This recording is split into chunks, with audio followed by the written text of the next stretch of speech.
तो बड़ी developing situation जो इस वक़्त पाकिस्तान में है, जैसे कहते हैं कि पूरी दुनिया की नज़रें इस पे हैं और अभी इस वक़्त पाकिस्तान में एक जो बड़ी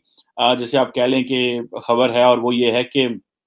सऊदी क्राउन प्रिंस मोहम्मद बिन सलमान जो थे, उन्होंने पाकिस्तान आना था 23 मार्च की परेड के लिए और सुनने में आ रहा है कि चाइनीज़ फ़ॉरेन मिनिस्टर वांग यी भी इस्लामाबाद आ रहे थे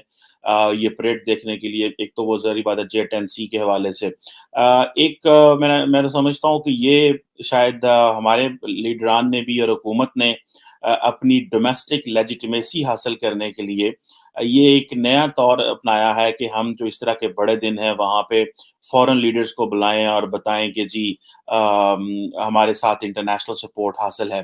एक तो ये बात है और दूसरा एक ओआईसी के हवाले से पाकिस्तान की हुकूमत ने एक सॉन्ग रिलीज़ किया है। मैं उसके हवाले से भी बताता हूँ कि उसमें क्या फ़ॉल्ट है, ये हमने सॉन्ग रिलीज़ करने वाली, ये क्या रविश है और ख़ास तौर पे ये वो जो सॉन्ग रिलीज़ किया उसमें शॉर्टकमिंग्स क्या हैं और मुझे दुःख क्या हुआ है उस हवाले से भी बात करता हूँ। पहली बात तो ये है कि बड़ी अनफॉर्चुनेट सी सिचुएशन है कि पाकिस्तान की जो अपोज़िशन जमातें हैं, उन्होंने एक इंतहाई भोंडे अंदाज़ से एक मज़ाक उड़ाया और कहा जी कि हम अगर इमरान खान साहब ने ओआईसी कॉन्फ्रेंस अगर ओआईसी कॉन्फ्रेंस से पहले अगर आपने जो नेशनल असेंबली का इजलास ना बुलाया, तो हम जो है वो धरना देंगे और हम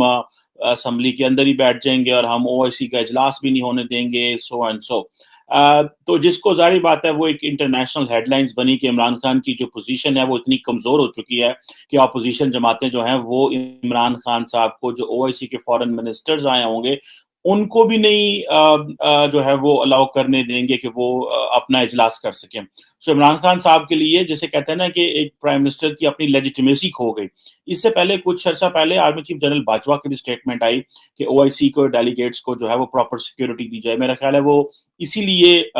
statement I the reason behind was के दुनिया को ये मैसेज तो पहुँच जाए और इंटरनली सियासी जमातों को भी पहुँच जाए कि ये एक इंटरनेशनल इवेंट है। इसका ताल्लुक पाकिस्तान की फ़ॉरेन पॉलिसी और नेशनल सिक्योरिटी से है। लिहाज़ा इस चीज़ में आप लोग अपना और जिन्हों पंजाबी कहते हैं ना लुच ना तले आ जाए। So I think this is where the opposition parties they backtracked, they stepped back from their position and they decided not to give such kind of जो है ना वो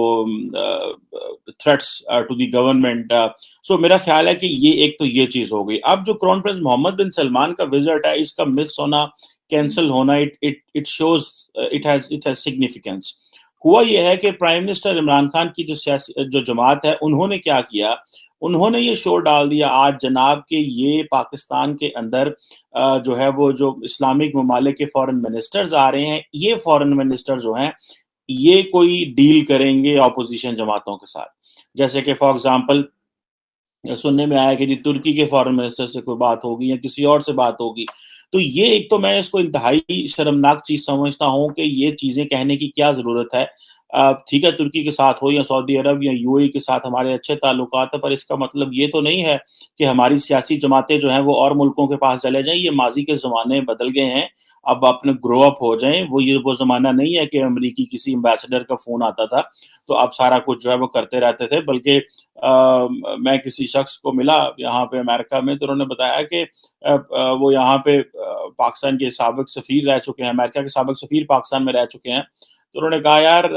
हमारे लिए तो पोज़ीशन इतनी मुश्किल होती थी कि कभी हम ये सदर और वज़ीर-ए-आज़म की लड़ाई हो रही होती थी, तो कभी वज़ीर-ए-आज़म के पास जा रहे होते थे, कभी सदर के पास, कभी किसी और के पास। तो इस तरह माइक्रो मैनेजमेंट माज़ी में चलती रही, तो अभी ज़ाहिर बात है वो उस तरह की माइक्रो मैनेज है भी नहीं है, तो ये सियासी जमातों को ये अपने मामलात अपने तक ही रखने चाहिए। तो जो इमरान खान साहब को ये है कि शायद मज़हबी इस्लामी ममालिक के वज़राए ख़ारिजा आ रहे हैं, वो शायद जो है वो अपोज़िशन जमातों को कहेंगे ये ना करें और इमरान खान को टेन्योर कंप्लीट करने दें, क्या हमारी सॉवरेनिटी रहेगी अगर इस तरह की बात भी कर दी जाए या इस तरह कोई इंदिया भी दिया जाए। ख़ैर एनी हाउ लेकिन जो बड़ी ख़बर है वो सुनने में आया है कि फ़ॉरेन ऑफ़िस तो कन्फ़र्म नहीं कर रहा है इसको वैसे कि मोहम्मद बिन सलमान को इन्विटेशन भेजा गया था। लेकिन सुनने में आ रहा है कि ये सिचुएशन जो डेवलप हुई है इसकी वजह से वो जो है नहीं आ पाएँगे। द रीज़न बिहाइंड इज़ के अगर वो आते हैं, इतने प्रोटेस्ट हैं, माहौल इतना ख़राब है और जब भी एमबीएस आते हैं तो वो क्योंकि एक सिर्फ़ एक पार्टी का नहीं होता, वो तमाम पार्टीज़ को वो बुलाते हैं, अमूमन हुकूमत बुलाती है कि वो भी आएँ, बैठें और क्योंकि मोहम्मद बिन सलमान हो या चाइनीज़ प्रेज़िडेंट हो, ये समझा जाता है जी कि इनका पाकिस्तान से ताल्लुक है, इनका किसी एक